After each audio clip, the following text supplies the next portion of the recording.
théâtre ce soir, mesdames, messieurs, dans une pièce originale produite, écrite et mise en scène par la Chambre de commerce et d'industrie de Haute-Loire, eh bien vous allez découvrir l'histoire d'hommes et de femmes attachés à leur département, des acteurs et actrices pleins de talent, des personnages au parcours singulier qui ne manquent ni d'idées ni de convictions pour donner corps à leur envie d'entreprendre, dans un décor évidemment à nul autre pareil.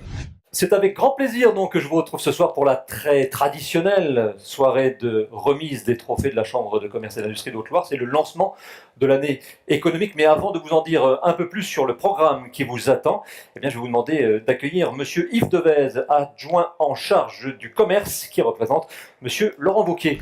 Au nom de Laurent Wauquiez et de l'équipe municipale tout entière, je suis heureux de vous accueillir dans cette enceinte pour un rendez-vous devenu incontournable dans ce mois de janvier et de partager avec vous un temps fort de l'économie départementale. Vous, acteurs du monde de l'entreprise, ce soir, c'est votre soirée. C'est la soirée de l'entreprise. C'est la 12e année que nous organisons ces trophées. On en a vu des entreprises. On a compté un peu, on en est à plus de 100 entreprises primées, tous des talents, des savoir-faire, une belle reconnaissance pour ce territoire de la Haute-Loire qui est parfois très discret, mais qui en fait a en son sein des entreprises magnifiques dont nous sommes aujourd'hui vraiment très très fiers. Maintenant de la Chambre de commerce et d'industrie, comment se porte-t-elle au travers de l'année 2014 qui vient de s'achever ? Alors bon, la Chambre de commerce et d'industrie, alors elle se porte comme ces entreprises se portent. Voilà. Elle est vraiment en lien direct avec cette conjoncture économique qui est quand même difficile, une année 2014 qui a été complexe. Donc voilà, on va dire qu'on a un contexte qui est assez difficile. On débute une autre année et ça va être, à mon avis, à peu près la même chose. Mais aujourd'hui, nos entreprises, et particulièrement celles de Haute-Loire, sont capables de s'adapter et elles ont la nécessité de s'adapter. Je voulais vous souhaiter une très très très bonne année. Alors à vous tous ici, à vos entreprises, à vos collaborateurs, que nous ayons tous les capacités, la santé, les moyens de nous adapter et que tout se passe bien à la fois dans votre vie professionnelle et dans votre vie personnelle. La réussite du premier chef d'entreprise de ce soir démontre qu'avec l'envie, tout est possible. Vous allez découvrir dans quelques instants le premier trophée de cette soirée, qui est le trophée de la reprise d'entreprise. Attention, ça pèse son poids. C'est donc de la lave émaillée de Volvic, avec un livre toujours aussi beau, qui est offert par le photographe de la région et qui a proposé, cette année encore, de vous offrir ce livre sur la Haute-Loire ou sur la ville du Puy. Quelles sont les recettes d'une bonne reprise, une reprise réussie ? Un des conseils, c'est effectivement, quand on reprend une entreprise qui fonctionne bien, c'est déjà de bien observer. Si elle fonctionne bien, c'est qu'il y a déjà des choses très bien, il ne faut pas tout casser. Et donc apprendre à travailler avec les gens qui sont déjà en place, qui sont déjà de qualité, qui font des bonnes choses. Et alors, combien de millions de kilomètres carrés vous avez fait à la mairie de Montpellier ? J'aimerais que ça soit en millions. Pour l'instant, ça n'est pas en millions. Des millions de centimètres carrés. Voilà, plutôt. Non, on a fait, aujourd'hui, je pense qu'on est aux alentours de 4 à 5 hectares de revêtement galicier, puisqu'on a travaillé sur, en long large de la France, du Var en passant par l'Hérault, bien sûr, la Gironde. On est en pourparlers sur un chantier à Quimper. Et on est aussi en pourparlers pour développer ce produit en Australie, en Allemagne. Et donc on espère justement avec la CCI pouvoir développer ce produit auprès de toute l'Europe et si possible de tout le monde entier, si on y arrive. Les services à la personne, ce sont des services qui rendent bien justement des services aux familles. Et vous avez, vous, des particularités, des spécificités, puisque en termes de soins, je crois que vous êtes capable de faire des soins 24 heures sur 24, pour, à la fois aussi pour les gardes d'enfants comme pour les personnes, on va dire, un peu plus seniors. Oui, du coup, au jour d'aujourd'hui, on est en capacité d'assurer un maintien à domicile 24 heures sur 24 et 7 jours sur 7, avec des auxiliaires de vie, donc pour les personnes qui sont lourdement dépendantes. Et on intervient également auprès des familles pour assurer la garde d'enfants jour et nuit, pour toutes les personnes qui font poste, qui font des postes de nuit, des choses comme ça. Les services à la personne, ce sont beaucoup d'emplois aussi, puisque vous êtes à une quarantaine, c'est ça ? Vous êtes passé très très vite, c'est ce que vous expliquez dans la vidéo.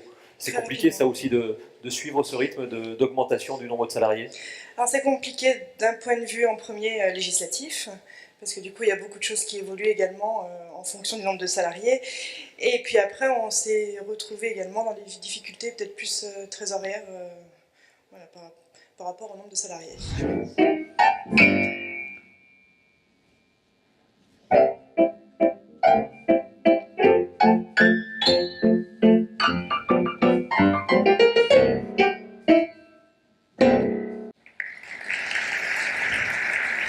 Ce qui est innovant dans notre approche, c'est de ne pas du tout considérer le gisement des ordures ménagères en termes justement d'élimination, mais plutôt en termes de valorisation et en y appliquant les recettes qui sont les nôtres depuis 25 ans, c'est-à-dire des recettes liées au tri et au recyclage.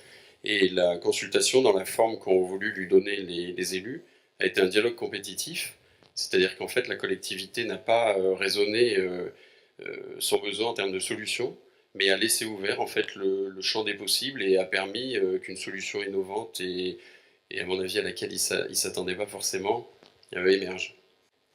Il y a plusieurs innovations. Il y a en effet celle d'un ouvre-sac entièrement pensé par la maison et breveté avec 39 revendications qui ont visiblement valeur internationale. Et il y a 3 autres brevets, dont un sur la globalité du process. L'innovation, c'est, comme l'a dit Mathieu, de considérer qu'il ne s'agit pas de déchets mais de matières en mélange et qu'on les jette parce qu'on ne sait pas les trier. En tout cas, c'est ce qu'on a fait jusque-là, c'est aussi ce qu'on continue à faire malheureusement. L'innovation, c'est d'atteindre donc 90% de valorisation de ces déchets. Le village de Chambord, oui, il y a une vingtaine d'habitants à l'année. Sur la commune, il y en a 300 et on fait 30 couverts de moyenne par jour. Voilà, du coup, Vous êtes bien. on est bien. Voilà. Quand on s'installe avec la CCI, on fait une estimation, on fait des bilans et la première année, on a explosé les chiffres d'affaires. Les objectifs ont été plus qu'atteints. Oui, c'est vrai que le créateur, M. Chambon, il y a 25 ans, a été pris un peu pour un 68 heures, un illuminé. Et aujourd'hui, on s'aperçoit qu'avec tous les problèmes qu'on rencontre en matière de médicaments, de problèmes sanitaires divers, Même de bien-être. de bien-être aussi, bien entendu, les huiles essentielles sont devenues vraiment des produits à la mode. Enfin, huiles essentielles et compléments alimentaires, puisqu'on fait également des compléments alimentaires, des cosmétiques bio aussi. Et le bio s'est beaucoup développé ces dernières années et on est sur un secteur qui est très très porteur en fait. Oui, donc en très peu de temps, en un an de temps, on a eu un développement assez important sur ces divers marchés. En 9 mois de temps, on a quand même eu une augmentation de chiffre d'affaires de 70% au niveau de l'exportation. Très bien, c'est un marché qui s'ouvre. Avec la diversité des entreprises qu'on vient de voir, on connaît la chance de connaître celles qui arrivent.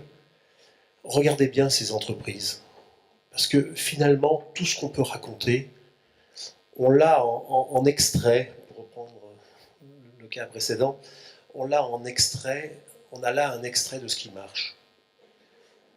Des vraies personnes, convaincues, engagées, résolues, solides dans leurs convictions, on l'a vu juste avant avec notre jeune restaurateur, et pas moins chez les autres. Des personnes innovatrices, chacune à leur manière, qui renversent des modèles, on l'a vu avec le traitement des déchets. On vient de le voir aussi avec quelque chose qui paraissait il y a quelques années suranné et qui devient une super activité. Voilà, je ne vais pas tous les reprendre, mais je trouve qu'on a ce soir un échantillon de ce qui marche. De manière académique, on dirait, vous savez, la croissance, mais il faudrait qu'ils viennent un peu à nos soirées, quelques-uns, parce qu'il y en a qui attendent toujours la croissance. En l'implorant. Il paraît qu'elle va venir d'en haut, d'ailleurs. On a là tous les échantillons de ce qui marche, quoi, de ce qu'il faut faire. Bon, à nous, collectivement, de multiplier. Je crois que c'est... Je n'ai pas demandé ce que la CCI... il ne m'a pas demandé ce que la CCI... voilà, mais voilà, je crois que le collectif qu'une CCI représente, le collectif que une ou quelques banques comme nous représentons sur le territoire, on sert, je crois, à diffuser ces choses-là et à faire que ce soit possible. Mais à part ça, j'ai joué à Milan hier soir et il y avait 450 000 personnes. Et j'ai fait 43 rappels. Et pendant les concerts, il s'est passé une chose incroyable. une statue de la Vierge Marie, il a pleuré.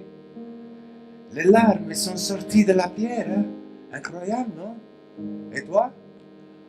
Moi, j'ai joué à Rio avant-hier soir. 750 000 personnes. 97 rappels. Mais pendant le concert, il s'est passé une chose incroyable. Jésus, il est descendu de la montagne à pied. Il est monté sur la scène et il a embrassé moi et il a dit formidable le concert, incroyable, quel talent, hein? C'est pas comme ce con là qui a fait pleurer ma mère à Milan. Oui, je pense que aujourd'hui ce concept, c'est un concept un peu nouveau. C'est plus aujourd'hui avec Internet, les gens prennent un petit peu de distance. Nous aujourd'hui, ce qu'on voulait, c'est faire un rassemblement, c'est rassembler. Alors on rassemble aussi bien des entreprises, des cuisiniers, on rassemble notre personnel, c'est un rassemblement, tout notre personnel s'est retrouvé dans ce lieu pour en faire un lieu magnifique, c'est mon avis. Donc c'est avant tout un lieu de rassemblement où aujourd'hui, avant toute chose, on cherche la convivialité, c'est vraiment ce qu'on cherche dans ce lieu-là. Mais qui est un nouveau concept, peut-être de commerce. Voilà, qui n'est pas connu et qu'on ne retrouvera pas non plus, ni à Saint-Étienne, et peut-être pas à Lyon non plus. Alors, on est en Theauloir, et pourquoi pas?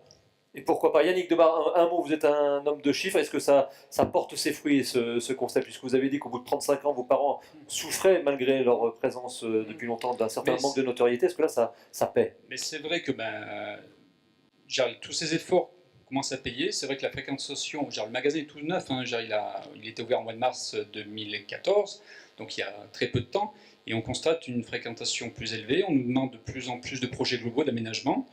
On est aussi avec notre effort de partenariat, comme disait Frédéric, on travaille aussi avec des partenaires, soit dans l'architecture, voilà. On nous demande de plus en plus d'aller intervenir relativement loin. On va dans les Alpes, on peut aller même à Lille là, récemment. Donc c'est vrai que on rayonne localement, mais nos gens qui nous font confiance nous demandent d'aller plus loin que la Haute-Loire. Je crois que c'est avant tout l'innovation, la clé de la réussite de notre entreprise. Elle est là au travers de l'innovation, au travers de la jeunesse. J'ai la chance d'être entouré par mes deux fils qui se répartissent les deux activités commerciales sur le tube et sur le profilé. Et oui, c'est ça, il faut innover tout le temps et sans relâche. On souligne dans le film les 25 produits que l'on a mis au point cette année. Eh bien, c'est un challenge quotidien qu'il faut sans cesse renouveler. Il y en a quelques-uns qui ont attendu un peu de voir les avis qui sortaient avant de s'y mettre, mais il y a une grande majorité sur Boyoud qui s'y sont mis dès le début. Vous avez réussi à les convaincre facilement? La preuve. Et puis surtout, c'est un concept qui fait ressortir les qualités des commerçants, alors que même eux en doutent. Par contre, on a remarqué que les gens mettent donc beaucoup d'annotations à partir du site API Client, et ça se fait beaucoup les week-ends en fait, on a remarqué. Donc on l'a fait en test, donc ça fait un peu plus d'une année.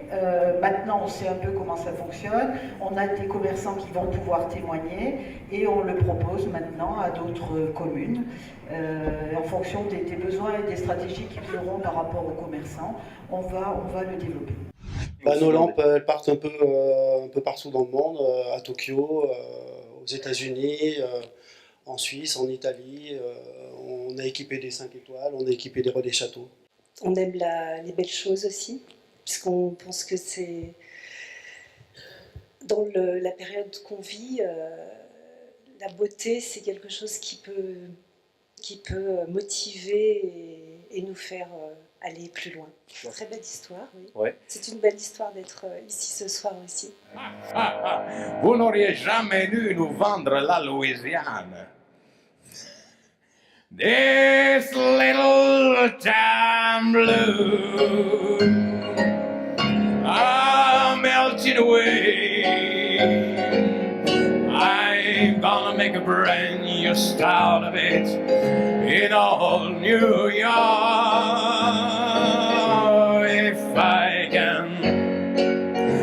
make it there, I'm gonna make it anywhere. Come on, come through New York. No.